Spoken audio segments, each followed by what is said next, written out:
TPCSI fans, you want to revolutionize your sports investing habits? Allow me to tell you about WagerWire. WagerWire is an app that helps you become a superior bettor by allowing you to sync all your sports books and track all your bets in one place. See your current action, your betting history, and stats. You could also sign up for sports books and collect bonus offers. Follow them at WagerWire on X, as it's the best account on the platform. Head to App Store or Play Store now and search WagerWire and download the app.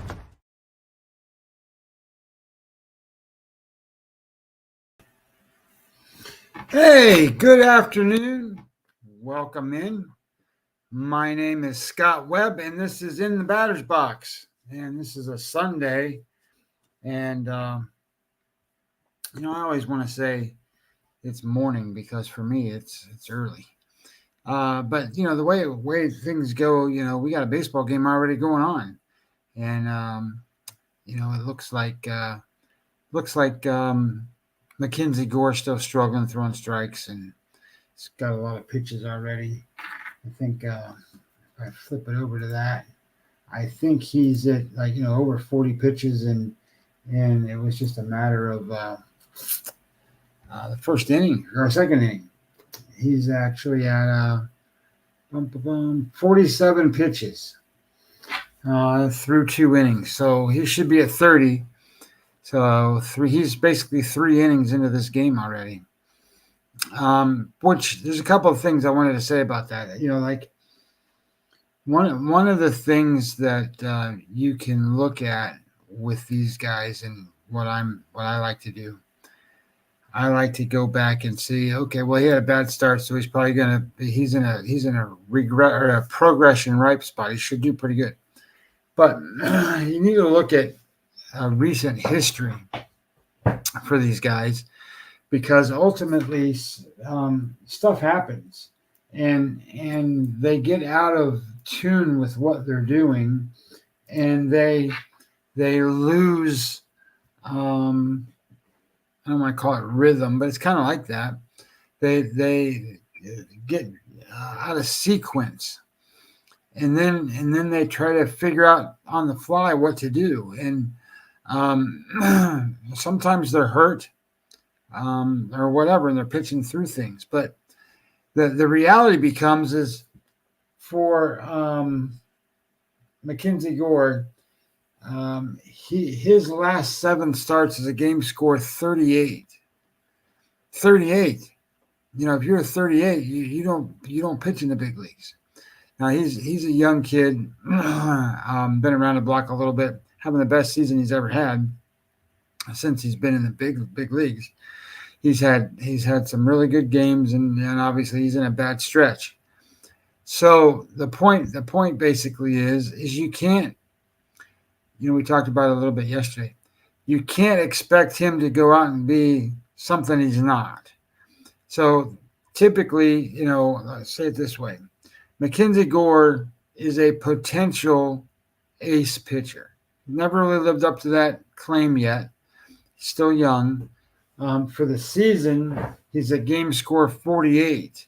So for the season, he's below average. So ideally, he's a below average pitcher. But when you start to think about what his stuff looks like, what he can do, you always go, man, I just want to bet on this guy. Now, I didn't bet on him. I'm just kind of using him as an example of, the in your head trying to create something that's not there picture. Because in the last 30 days, he's a minus 87 WPA. So he makes way more mistakes than he does anything else. In fact, he's the worst one on the entire board today. For the season, he's a minus 90. He's the worst one on the entire board today. His hard hit rate's 39.4%, worst 25% of baseball. So he's not really fooling anybody. He's getting hit. He's walking guys, and his strikeout rate, when it's normally high, is low. So there's something off with Mackenzie Gore. So you don't go back and you go, okay, I'm going to expect him to do good. you expect him to keep pitching poorly until the underlying metrics change. So obviously he's not fixed anything, and theoretically that's what these guys do between starts and work with the pitching coach and stuff. They're trying to fix their mechanics or trying to fix whatever they're doing wrong, because he can pitch. He's just not. So you don't go out and expect him. So the alternative is you ride him on a losing basis until he wins. The problem with doing that today is they got a kid pitching for the Angels. He's only made 2 starts so far. He's pitched 14 innings. I'm sorry, 7 innings. And in those 7 innings, he's given up 14 hits and 12 runs. Only walked or struck out 5 guys. So there should be balls in play all over the place. So this looks like there's going to be a lot of runs scored. But, now you got 2 teams that don't really hit. So it's just that's been kind of the way the last couple days breaking down these games have looked.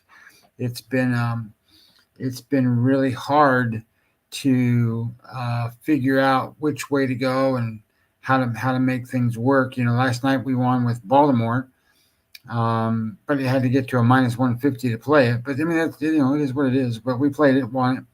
But then we lost with, we took a shot with the Phillies yesterday with Nola against the Diamondbacks, and when the starting pitchers were in the game, it was 2-1.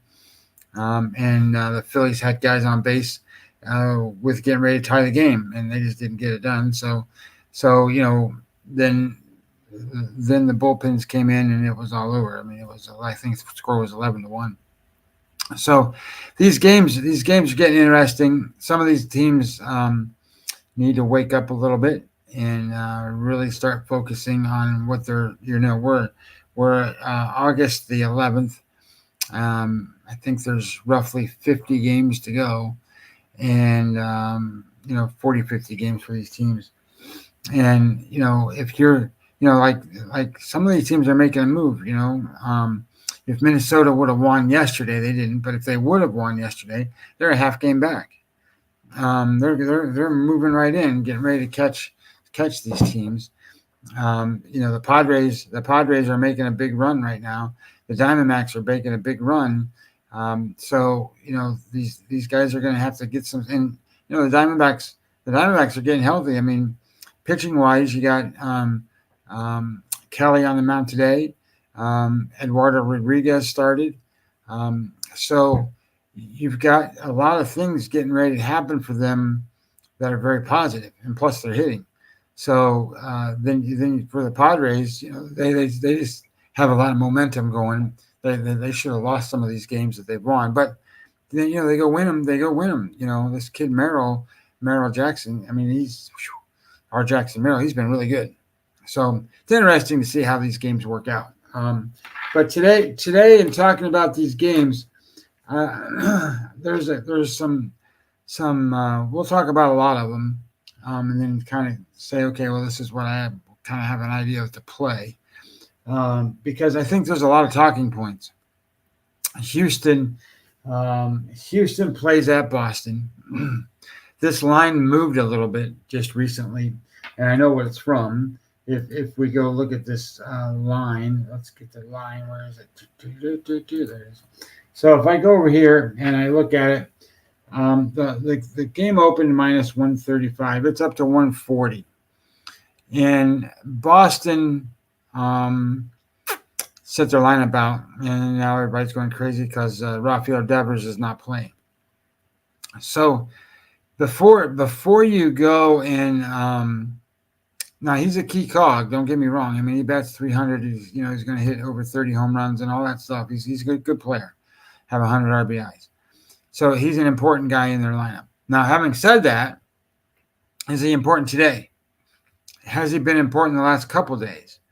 And the answer to that question, because I looked at it. Excuse me. I looked at it and thought it was kind of there we go. Man, I got too many windows open. I looked at it because I wanted to look at where he is and is he really helping this team, because he didn't show up on any of my numbers. And over the last 7 days, Yoshida and David Hamilton are leading the Boston Red Sox. 209 weighted runs created plus for Yoshida, 209 for Hamilton. Anything over 100 is good, and these guys are in the 200s. Their offensive WAR numbers are 3.2, 3.0. So that's really good. Those two players are carrying their offense. Abreu's been decent, and Duran's been decent. So those are the 4 guys. When you come down to Devers is a 53 weighted runs created plus. So that means he's 47% worse than an average hitter. And he's a negative 1.6 offensive WAR.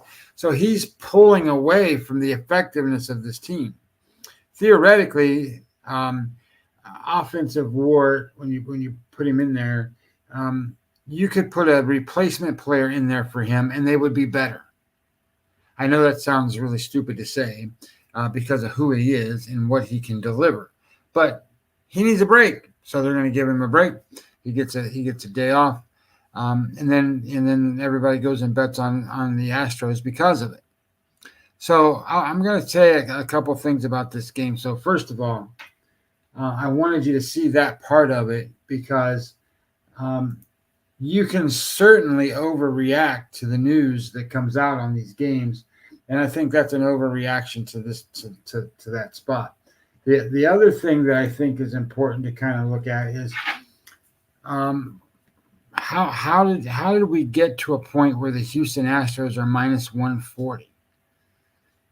So they're on the road. They're a division leader in the West. They're tied with Seattle. Boston's third in the East, but they're if you go and let's pull this up a different way. If we look at this, standings. Come on, man. Standings. There we go. So if we look at this and we say, okay, what's their record? Boston is 61-54, and the Astros are 61-55. So there's no merit to the idea that Houston is a minus 140 favorite on the road. Hey, Scarlett says when public is on the dog, it's tough to not go the other way. High chance public dog, not cash. Is Boston public today? No, I mean Boston's not a public dog. The money, the numbers going the other way. So if you were to look at the splits on the game and you want to look at where the line splits are, and we'll pull them up in just a second. If I can get to the right doodad, there we go. And we're gonna go there, and we're gonna go to consensus, and we're going to go to baseball. I don't care about football right this second. So in that game, right now, there's 54% of the tickets. 54% of the tickets are on Houston. 67% of the money's on Houston. So it is moving. It is moving in the right direction. So she wants to know what I'm looking at. So if you go to pregame.com, pregame has sort of a little different look to certain things. So if you go pregame.com, you go to the game center, and in the game center, you can look at it when you hit the consensus button, and they've got direct feeds to a couple of sports books, and these sports books also give them the actual dollar amounts bet. Like so, in that game, from the ones that they can attribute to, there's $150,000 bet on this game so far. Well, perfect. So she said, I've used those before.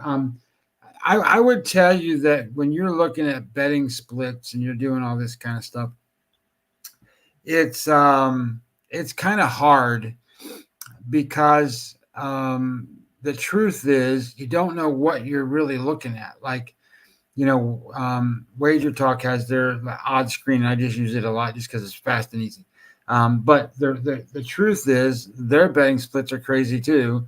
They're all going to be weird and different based on the reporting information that they get. Some of these websites only have reporting information from one or two books. Some of them, and I can tell you that Pregame has them from several of the books, that it's a little more consistent or it's a little better. Now, I don't know what DK is really showing you. I don't spend a lot of time with DK only because I'm here in Florida. I don't have access to them. So it says correct. We can make numbers do what we want. Yep, no question. So when I look at betting odds and the sports tickets and all that kind of stuff, the first thing I want to do is I want to know the VSIN, right? So here's the VSIN, perfect example. Some of these places are out there trying to make a lot of money just on the idea that they're giving you this information. The truth is that this information that they're providing to you on these betting splits means something, but it doesn't really mean anything. So I know it's a confusing statement. So if I were to tell you that, let's see, let's grab one that kind of makes sense. So if I'm trying to look for baseball games are kind of hard that way because most of the time, here's one.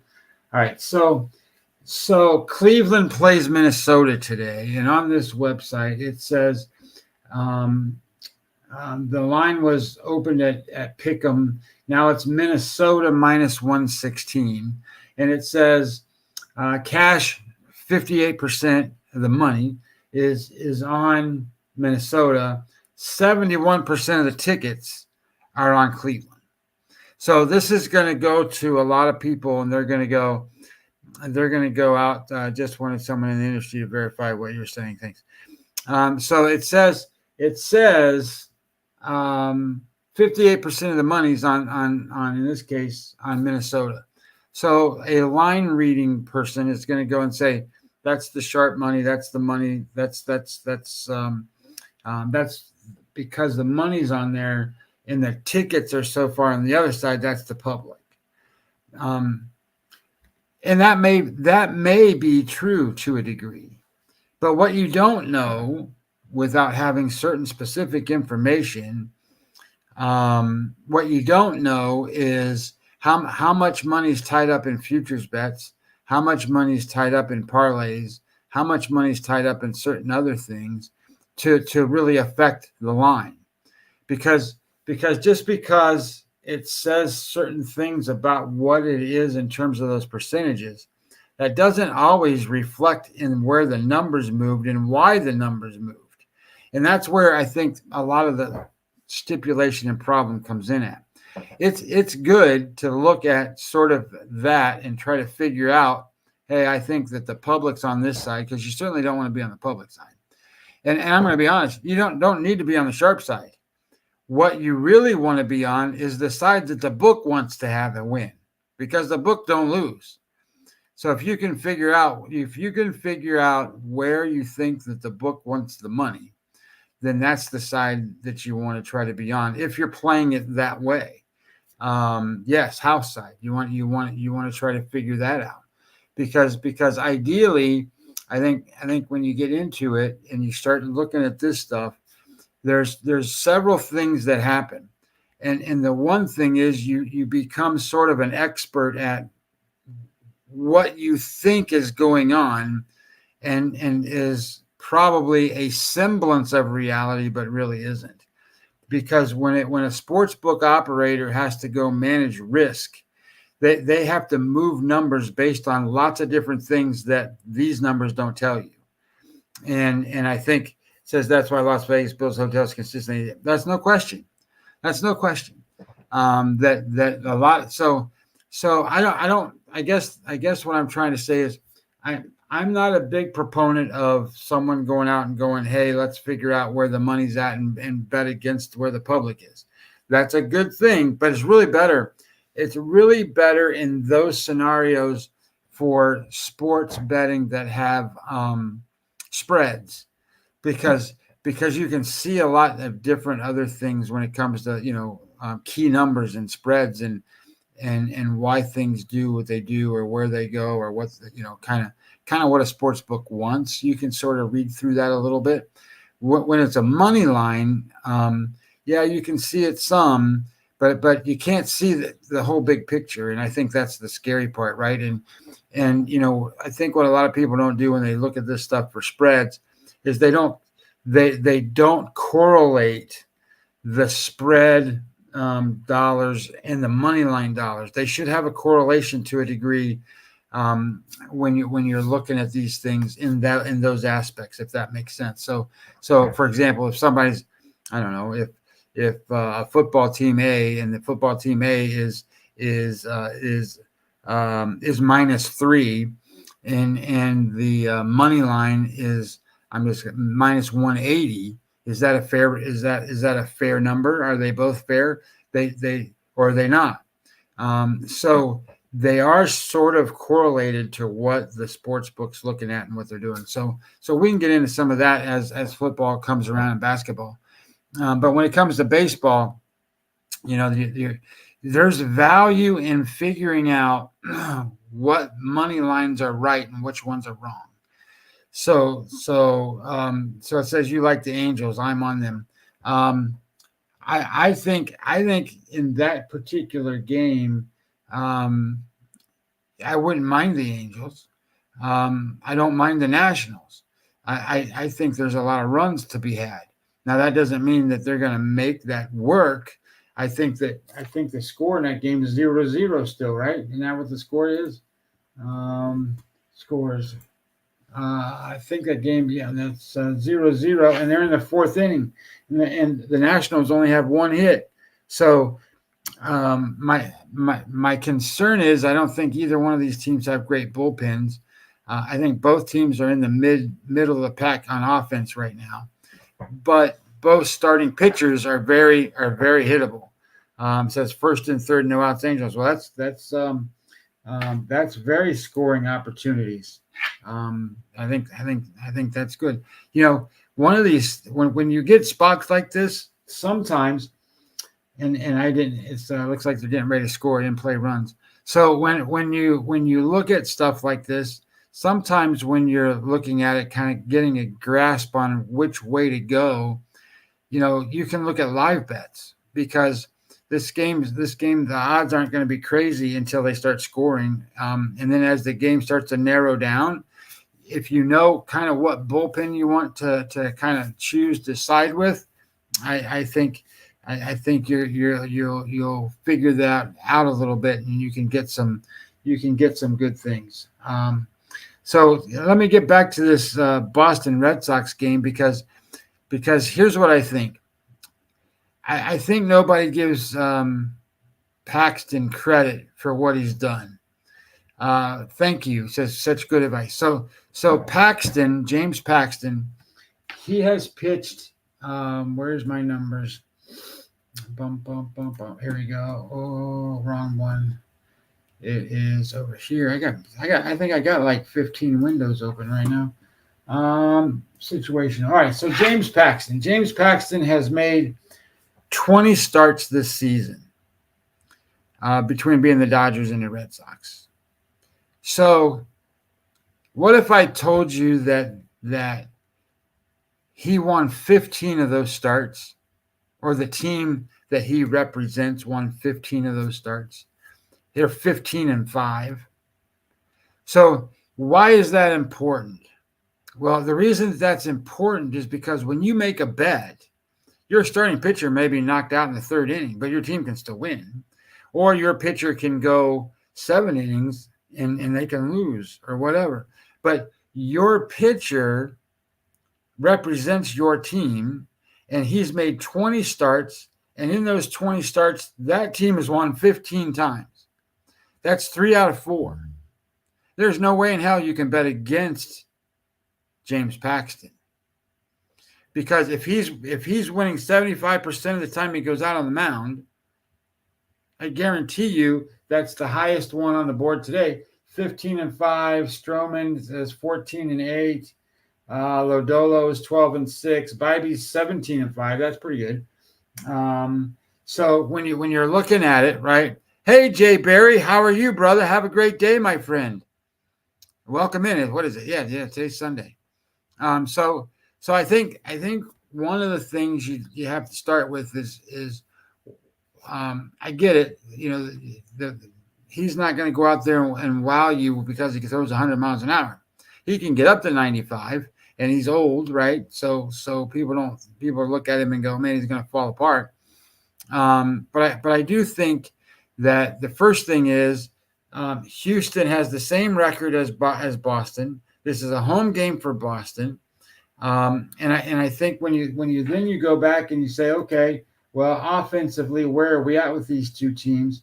Offensively, right now, Houston is 6th in the last 7 days, and Boston is 12th. But isolated power-wise, Boston is 4th and Houston's 13th. So they're kind of even. If you look at the runs scored, Boston's scoring 5.7 runs a game, and Houston's only scoring 3.7 runs a game. So there's this thing where people go and say, Hunter Brown throws almost 100 miles an hour, and he's a young kid, and he's dynamite, and he's all this stuff. So he's going to win today because, you got this old man on the mound for Boston. And Devers isn't playing. Okay, well, yeah, certainly that it would help. But when you bet baseball, you're betting value in the line. You're not in when I tell you that, there's 162 games for each team. So they're not going to be as jazzed up for each one. Things happen. Things are crazy. It's not like they're playing in the playoffs yet. So in this particular case, my number on this game was Houston minus 104. So if Houston's, minus 105, that means it should be more like a pick'em game. And we're at 140. So you're getting a lot of value in the Boston side of this bet. So then you have to kind of look at it and determine how you want to play it, if you want to play it. Because there's, like I said, Devers isn't playing. There's certainly circumstances that kind of make it seem like you don't want to go that route. And maybe you don't, or maybe you're just going to put beer and pizza money on it or whatever. But it says base loaded Angels, no outs, 9-hole up, 66 pitches for Gore. What are they in? They're in the 3rd inning or the 4th inning? They are in the top of the 4th inning. So looks like somebody's getting ready to score. Getting ready to score again. So Gore has thrown 67 pitches. How many outs they got? They got 2 outs in the 4th inning. All right. So if you go 4 innings and you use 15 pitches as a barometer, which is what the average is, then he should be at 60 pitches by the end of this inning. And he's at 67, so he's not too far gone. He was a little bit further gone before, where he was an inning behind. And when you track it with 15 pitches per inning, a lot of this stuff you can start looking at for live bets and figure out when your pitcher is going to go and make some choices and decisions based on those. But I think he's if he can get through the inning, he'll be out there next inning. So I think if you played Boston, I think that's good value, and worth looking into. One of these other games that I was going to talk to you about today was let me get my numbers back up here. I keep clicking on the wrong stuff. There we go. I think there's also value in taking the Texas Rangers today. So, yeah, I know Heaney's on the mound, but Heaney has been one of the best pitchers Texas had. He's having his second best season he's ever had. He's got average metrics right now, but he's facing Stroman, who makes mistakes all over the place. The WPA for him, winning percent added for Stroman, is minus 0.83. So those of you who've watched the show before, WPA is where you take all the good stuff that happens, all his good pitches, the ones he gets outs, the ones he gets strikes, the ones he puts in the right place, pitcher's pitches. You add all of those up. And on the other side, you get the bad pitches, right? The ones that he gives up for hits and the ones that are in the bad places and walks and all that stuff. You add all of those up and then you subtract the two. For Stroman, he's a minus 0.83. So that means that he's actually making more mistakes, more bad pitches than he does good ones. And it's very reflective in his performance. His hard hit rate's 43.8. He's the second highest on the board today. And then when you look at his home run rate, it's 2.38 per 9 innings. And he's allowing 2.12 guys on per inning.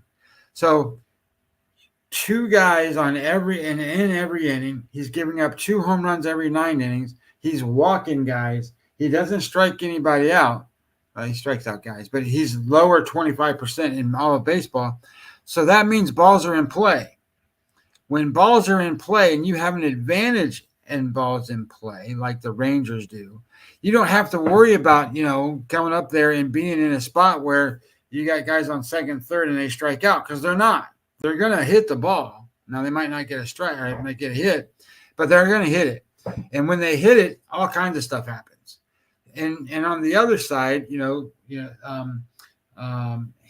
he's in the average range for strikeouts. But what's been good for Heaney is he's not making a lot of mistakes, and he was before. He's flat even, right? He's just as many mistakes as he makes good pitches. So he's getting a lot of outs. And that was what's important to kind of understand. The Texas offense is not real good right now. So the way I would play this kind of game is I would take and look at it from a perspective of the Yankee offense is better than the Texas offense. I don't want to have my offense, the Texas offense, banging up against the Yankee offense all that many times. So I think my pitcher's better. I think my pitcher is better than what the Yankees are going to throw out there. So I'm going to go and say in the first 5 innings, my guys can keep up. After that, I'm not sure they can because of how much, the Yankees can hit.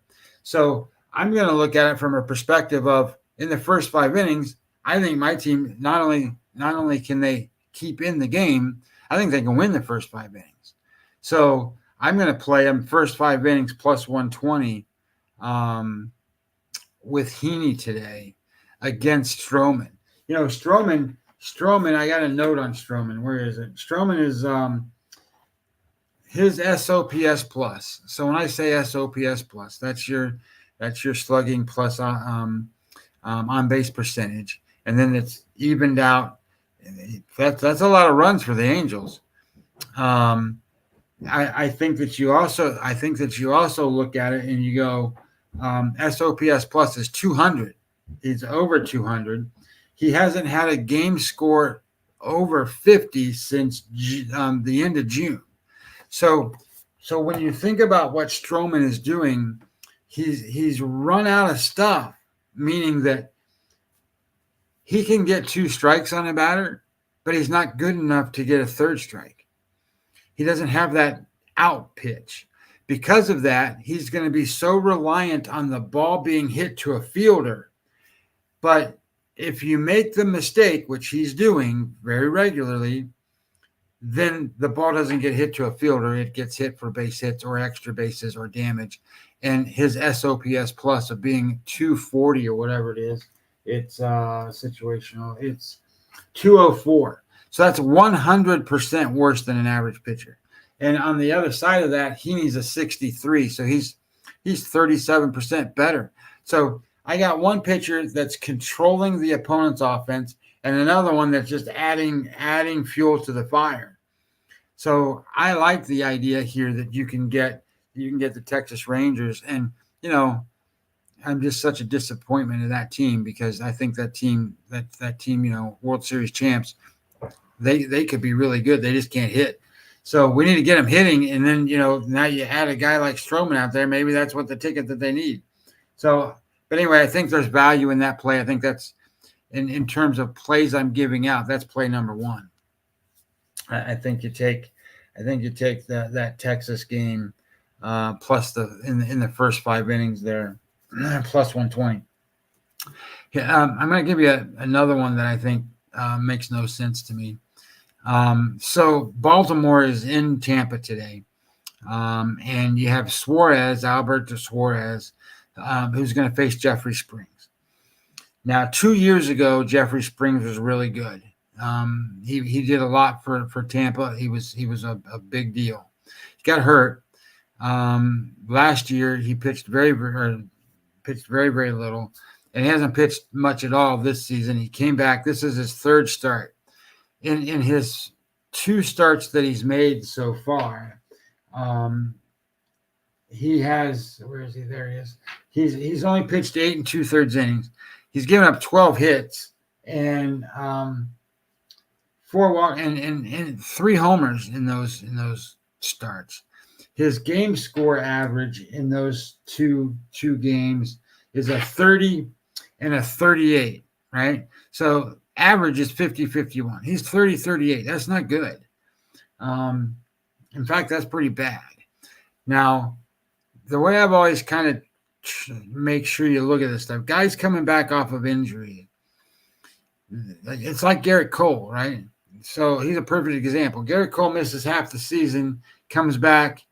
When is Garrett Cole going to throw really good? He's just now getting there. So Jeffrey Springs, probably same issue, right? His first 3 or 4 starts aren't going to be that good. 5, 6, 7, 8, maybe he's going to get back to where he needs to be. So we need to take advantage of that. So his first 2 starts have been terrible. This start will be his third start. I'm not expecting him to be. There's nothing in his metrics that show me he's doing anything any good. So my number in this game, when I made the line, I have Baltimore as the favorite. I have them at like minus 140 because we're not getting the Jeffrey Springs that we had 2 years ago. And I get it. Alberto Suarez is kind of like Paxton, right? He's another one of these old guys that he's 34, but he's another one of these older guys that goes out there and doesn't throw 110 miles an hour like everybody thinks is what you have to do to get outs. But he's a serviceably good pitcher that has pitched against the Rays already this season. In the game that he pitched against the Rays, he threw a game score 60. That's pretty good. He's got average metrics. He average strikeouts. And the big thing with him is you don't have an offense for Tampa Bay that matches to what Baltimore does. Baltimore is scoring 5.8 runs a game. Tampa Bay scoring 3. And Tampa Bay ranks 23rd in offense and 27th in isolated power. They're 19% worse than an average offense. So when you're trying to control an offense that's not doing very well, it doesn't take a whole lot. And then on the other side, Baltimore is 5th in offense, 7th in isolated power, and they're 30% better than an average offense. What was really good is, I do this and break it out so that I can see the lineups. They got 5 guys that are 2+ offensive WAR better in the last 7 days. So they got guys hitting throughout the lineup, and 0 guys pulling away from them, meaning that there's nobody that's -1 WAR or more. And Tampa Bay's only got 2 guys that are hitting, 4 guys pulling away. So there's a significant advantage to Baltimore on offense. And I get it. You don't have This isn't Burns out on the mound, or this isn't Grayson Rodriguez out on the mound. But at the same time, you don't need them. This is a good spot to where Baltimore should be small favorites, if not more than small favorites. And right now, I think they're plus 100. So that's value. When you have value, you bet the value, and I think that's play number 2. Play number 2 is the Baltimore Orioles full game, because I'm not I don't like Baltimore's bullpen, but I like the offense, and I don't want to discredit their opportunity to score runs, no matter who the other team's bullpen is. So then the last kind of game that I wanted to go over, and then if somebody wants me to break down a game, I'll do that. This is Atlanta and Colorado, and another team that's been disappointing is the Atlanta Braves. What's made them great over the last 2 years? They just hit the ball and they score lots of runs, and they have catalysts to their offense. Well, those catalysts to the offense, they're not there anymore. Harris is not playing. The center fielder is hurt, so he's gone for the rest of the year. So they got a bunch of guys that can play, but they're guys that need guys on base in front of them. And Ozuna, I swear that guy's back and shoulders have to be as big as they can be, and maybe they're getting tired now. He's carried that team, like just absolutely carried them on offense, because none of the other guys have been doing anything. So that's kind of good for this play, because I think you go under here. The total's 10.5. I had Hard Rock was 10.5, was minus 110. So I think where you go is you've got Schwellenbach on the mound for the Braves. Now they skipped him a start, but he's a young kid, and getting up there in innings for this season. So I was probably good to skip him a start. But he's the best pitcher they got. I mean, I know that Chris Sale's there and all that, but when you talk about metrics and you talk about what he can do, Schwellenbach's really, really, really good. Now, on the other side, the best pitcher that Colorado has is Freeland, and he's been great since he's come back off the disabled list, throwing a lot harder, making a lot of adjustments, and people aren't hitting these guys, neither one of them. If I look at them situationally, Schwellenbach is a 65. So that means he's 35% better than an average pitcher. And Freeland has this weird thing that when he pitches in Colorado, he's really good. He's a 63 at home, so he's 37% better than an average pitcher pitching in Colorado. So now you got two guys that are controlling all of these things. Says, what do you think about the Padres-Dodgers money line parlay when you get the time? Hang on one second. Let me finish this thought about this game here, because the one thing I wanted to share was Schwellenbach. He's pitched in his last 27 innings, only given up 18 hits. You want if you give up 27 innings, you want his innings to be lower, or hits to be lower than innings pitched. And usually it's going to be 25, 26, 27, kind of right in that name. He's 18. That means he's really controlling that opponent's offense. He's only walked one guy, so he's not putting anybody on base. So that means Colorado has to work to score. And on the other side of it, you're looking at Freeland. And if I switch over to him, Freeland's metrics are in the best top 25% of all of baseball the last 30 days. He's a 3.45 xFIP, 3.32 Sierra, and I've never seen this before from him. He's double-digit strikeouts, 10.38 strikeouts per 9 innings. He doesn't walk anybody. So I think you have two average to below average offenses, right? If we look at where they are currently, Colorado is 21st. They're scoring 4.3 runs a game. Atlanta scoring 4.7 runs a game. You got two above average pitchers, metrically wise, statistic wise. They're in the top 25% of baseball. They should be able to handle these two average to below average offenses. And you got a 10.5 number. And I get it. It's Colorado. That's kind of the normal numbers, 11, 10.5. I think they can hold that under, and I think it stays under. So that would be the third play that I would give out today. So it says, what do you think about the Padres and Dodgers money line parlay? Well, I think that's probably pretty good. I think if you're going to put them in a parlay, because you got to figure out how to play them.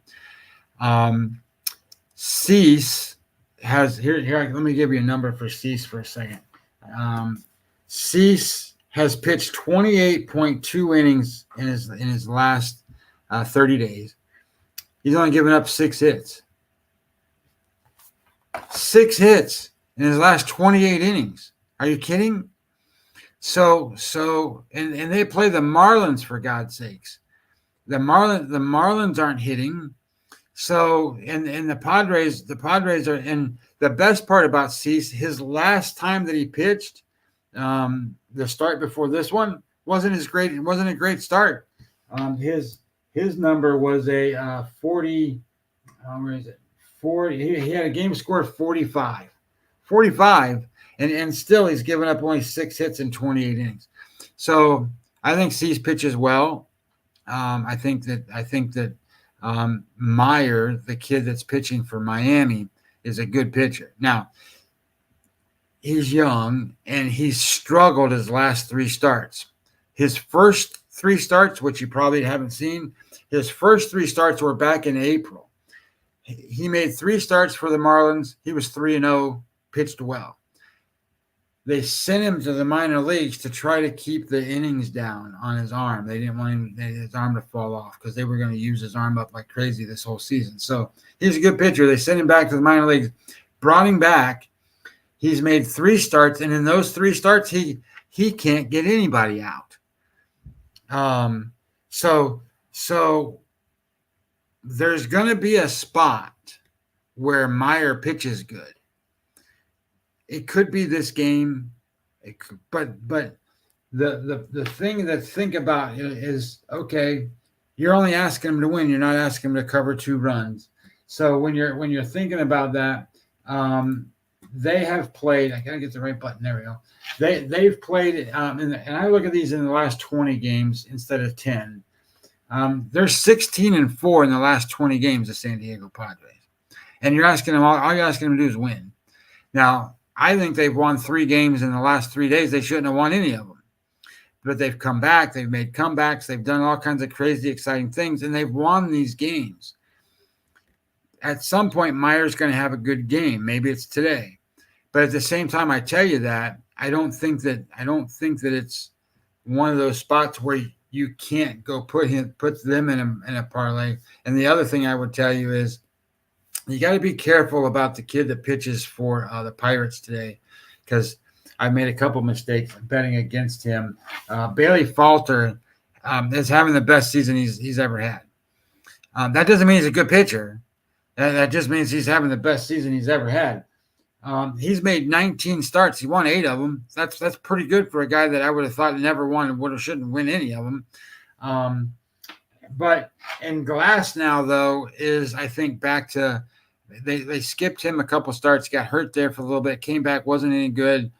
I shouldn't say wasn't any good. He wasn't himself. Now I think he's back to being more like himself. I think the Dodgers are finding a little bit of success hitting wise. I don't think, when I looked at them before, they're 17th in offense. Teoscar Hernandez is driving the bus for them. Ohtani has been driving the bus basically all season, but he's kind of slid off a little bit. That doesn't mean he doesn't hit a home run every now and then. It's just he doesn't drive the bus, meaning that he's not the guy that's the catalyst for their offense. But Teoscar Hernandez is that guy. But the big thing about Pittsburgh is they got kind of lineup depth. They don't have that big superstar guy that's going to go out there and make you go, oh, my God. But O'Neal Cruz has been playing pretty well.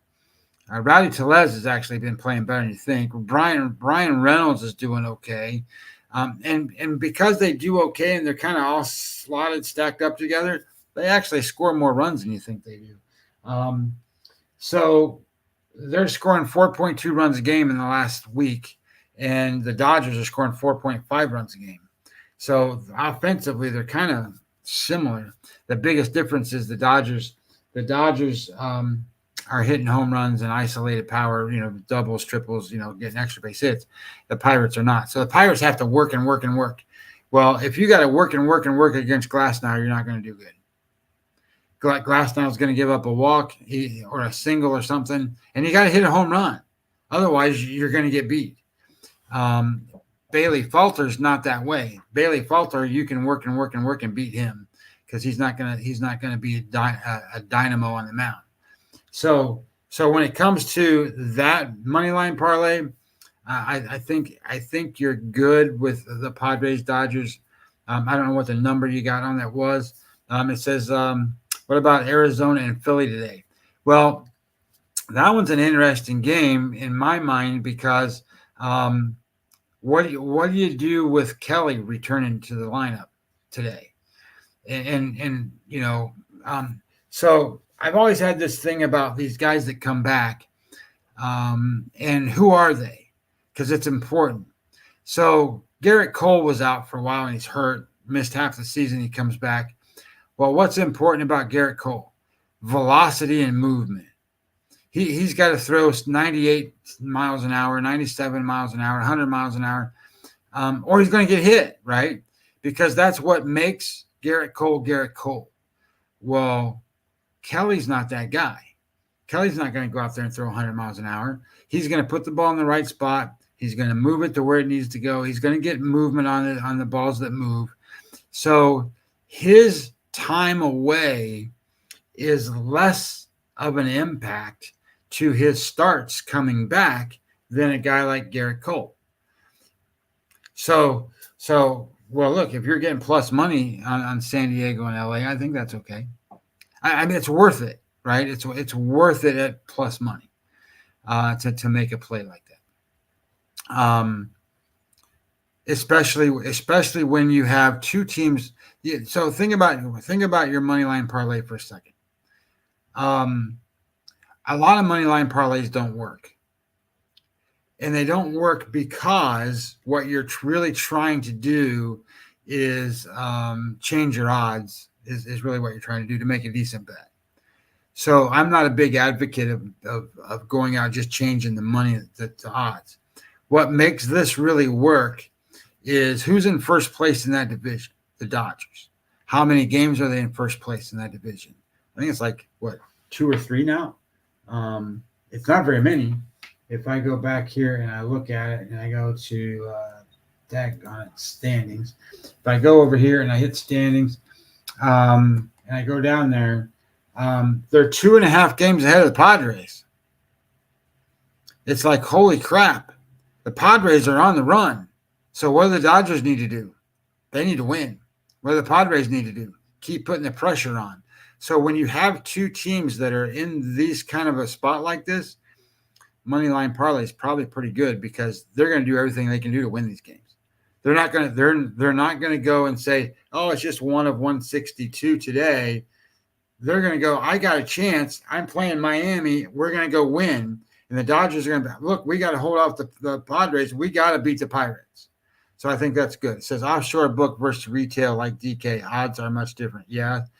I think so. So when you talk about sports books, Chris and bookmakers in the same place, offshore, they're like in Pinnacle. Those two books are like books that make the number. They're very reputable. They're sharp. They're going to have sharp numbers. When you have other places like 365 and wherever, Heritage and some of these other places that you can get offshore, offline, and or can shop to DraftKings or MGM or any of these Caesars. Look, I call them recreational books. They're trying to get you to make bets at the recreational books. They're not as sharp. They're going to follow what the sharp books do, but they're going to entice you to play there by giving you a lot of parlay opportunities, a lot of prop bets, a lot of things that the sharp books don't do. So when you're really trying to kind of figure out how to make your own numbers, and then when you want to see how do I do, don't compare to MGM or Caesars, because those books are just copycats or whatever from the other books. So you want to really look at the books that matter in this business: Circa, Pinnacle, Bookmaker, Chris. Those are all the same. There's Bookmaker, Chris is the same company. So you're going to see some odds variance, and some of these sports books are more known for flexible odds on certain things, where they're going to give you the enticement to bet. Others are going to be like Bovada, for example, right? Bovada used to be Bodog, and Bodog is all about betting on the underdog. They want you to bet the dog all the time, so they always have sort of a better line for the dog. Some of these books don't have 10-cent lines. Some of them have 20-cent lines. So you have to really be careful in kind of what you're looking at when it comes to that. But this Arizona Philly game you want to be to look at, I think is interesting, because the pitcher that's pitching for the Philadelphia Phillies, Christopher Sanchez, it's the best pitcher, best result he's ever had as a pitcher. It's the best season he's ever had. I think he went to the All-Star game this year. All of these things are great accolades. Like his projected WAR number is almost as high. It's almost as high as Wheeler's is, and that's crazy, because his stuff isn't that good. What he does is he puts the ball in a place where the offense hits ground balls. He has so far over the season, he's been getting a 60% ground ball rate. Now, his ground ball rate's dropped a little bit recently, and he's struggling a little bit more recently. And, we talked about James Paxton and what his numbers were in terms of starts and all that stuff. When you kind of look at this from a perspective of what's going on with Christopher Sanchez, now remember, he's pitching for the Phillies. The Phillies have won a lot of games. He's made 22 starts. So a guy that's dominant, been really good, has a really high projected WAR number, you would expect him to have 16, 17 wins. He has 11. They're 11-11 when he pitches. 11-11. So there's a lot of momentum going for Arizona too right now. In Arizona, in their last 20 games, they're 15-5. You cannot, and I did it yesterday, but you cannot bet against that. You have to ride that wave until it's over. Those and they're the number one offense in baseball, right? Is that right? Where are they? Yeah, they're scoring 6-point runs a game. Number one in offense, number one in isolated power. They're 61% better than an average for offense. They got 7 guys that are hitting over 1 offensive WAR or higher. They only have 2 guys that are distracting from that. You want to ride that until it ends. You just keep betting on that team until they quit hitting. It's basically what you do. But you got a weird spot here where you got Kelly as the pitcher. But I still think you play it. I still think you do it. And aren't they the underdog in that game? Where's my numbers? There they are. So the number is, you can get them a plus 110. I think that's a reasonable ask of a team that's number one in offense. 15-5 in their last 20 games. And you know what? Here's the other side of that. You know what Philadelphia is in the last 20 games?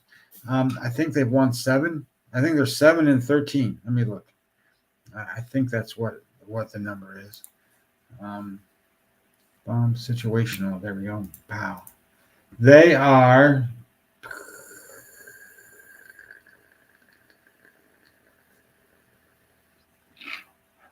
7-13. Yep. So, good questions. That was great. So, guys, look, it's 1:00. I usually come on and give these shows for about an hour. I'll answer questions and help you guys do different things and kind of go through some of this stuff. If you like the show, we got quite a few people on right now. I think there's like 150 people on or so, something like that. Please do me a favor and like the show. I do this stuff, right? I bet for a living. So when I'm not like this greatest, I'm not the greatest influencer person. So it helps though, the channel, if you hit like and you hit subscribe and you hit, you do retweets and all that stuff, because ideally the goal is to get some sponsorship and different things so that I can put slides and other stuff in here and pay some, a producer and all that kind of stuff to make all this stuff work. So do those things to help. If you go to my website, mlb-day.com, if you want to be a customer of mine, I charge you $100. And trust me when I tell you, your $100 doesn't go to my bankroll to make my bets. I can't make a living off your $100. I can't. It goes to things like this. It goes to keeping this network happening, the things growing, the marketing and stuff behind it, just paying for the service, paying to be on the internet, paying, like this software that we're using, it costs money. So I don't want this stuff to actually cost me personally to put this stuff out. I want it to be so that all that stuff happens. Anyway, if you want to be a customer, what I do is all the data that I refer to and I look at away from the screen, I publish, I put it in my website. You can't see it because it's protected under a protected page. And that's what you're paying for. You're paying to get to my odds that I make, the EV Plus tool that I have that takes my odds and then compares it to sports books to show you the value and where the lines are. It also shows you a pitcher report. So it shows you all the pitcher stuff, all the stuff I just referred to. You get an offensive breakdown. So it shows you all the teams, all that kind of stuff. It says maybe put out your ideas for growth with a few freelance ops for viewers. I'm not sure. I don't know what that means. I don't know how to do that. But yeah, anything like that can help. So anyway, but the point being is if you want to be a client, you can do that too. I do put the bets that I personally make in there so you can follow them or you don't. I have a score predictor thing that kind of does those. I also have a spot on the website too that if you want to get a free newsletter, you can do that. So basically what it is every time I put out an article, I write an article or I post something, it'll come to your email and you'll get data and information. But again, guys, look, thank you for coming on. Scarlett, thank you for the engaging conversations. It's good. Jay Berry said hello this morning. I talked to him a lot. So as we're doing this stuff, engagement helps. Engagement gets the stuff growing. And I won't be here tomorrow. Tomorrow is Monday, but I will be back on Tuesday. So for anybody that's new to the show, I'm here Tuesdays and Wednesdays and Friday, Saturday, Sunday. So Tuesdays and Wednesdays, I do 6:15 shows, and then Friday, 6:15. And then Saturday, Sunday, we kick them off around noon, 12:15. So bookmark us, get us in there. And again, thank you so much. And if anybody has any other questions before I sign off, run them in there real fast because I'm getting ready to close them out. Otherwise, let's have a great Sunday. Today's not Saturday. Let's have a great Sunday. Let's make it happen. And next week, we'll do some more baseball, but we'll talk some football next week too. After we get these first preseason games out of the way, week 1. All right, guys, have a great Sunday. Enjoy the rest of your day.